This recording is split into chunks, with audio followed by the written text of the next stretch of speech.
പ്രണവിന് അവരുടെ സപ്പോർട്ടൊക്കെ ഉണ്ട് കേട്ടോ. പുള്ളി പറഞ്ഞു കൊടുക്കുന്നുണ്ട് ആ ഡയലോഗ് ഇത് തന്നെ, നിങ്ങൾ എവിടെ പോയിട്ട് തെറ്റിക്കല്ലേ, കുളവാക്കല്ലേ, നമുക്ക് തുടങ്ങാം, ചടയെന്ന് തുടങ്ങാൻ പ്രണവേ. അപ്പൊ ദേഷ്യത്തിനൊന്ന് പറഞ്ഞ ഡയലോഗ് കുറിച്ച് നോക്കണം കേട്ടോ. അനിയനെ അച്ഛനെ വേണ്ടാന്ന് തോന്നുന്നു. ആരോടെ ദേഷ്യം? അയ്യോ ഇങ്ങനെ പറയല്ലേ, ഞാൻ ഉണ്ണിയപ്പം കഴിക്കില്ല.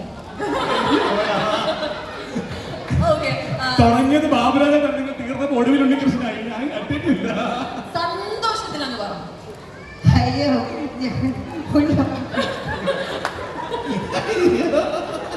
ഡയലോഗ് പറഞ്ഞ് വിഴിഞ്ഞപ്പോഴേ ഉള്ളൂ, ബാക്കിയെല്ലാം കറക്റ്റായിരുന്നു. സങ്കടം. അയ്യോ ഇങ്ങനെ പറയല്ലോ,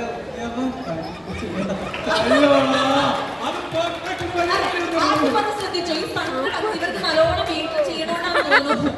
ചെയ്യേണ്ട ആവശ്യമില്ല, വളരെ ഈസി ആയിട്ട് ചെയ്യുന്നുണ്ട്. സാധനം കണ്ടാൽ കാണിച്ചെടുത്തോ, നല്ലൊരു കയ്യിൽ കിട്ടുന്നുണ്ട് അടുത്തത്. അഭിനയിക്കാൻ ഒട്ടും അറിയത്തില്ലെന്ന് പറഞ്ഞാണല്ലോ, ഡയലോഗ് പഠിച്ചിട്ടില്ലേ? ഓക്കെ ചോദിച്ചോ.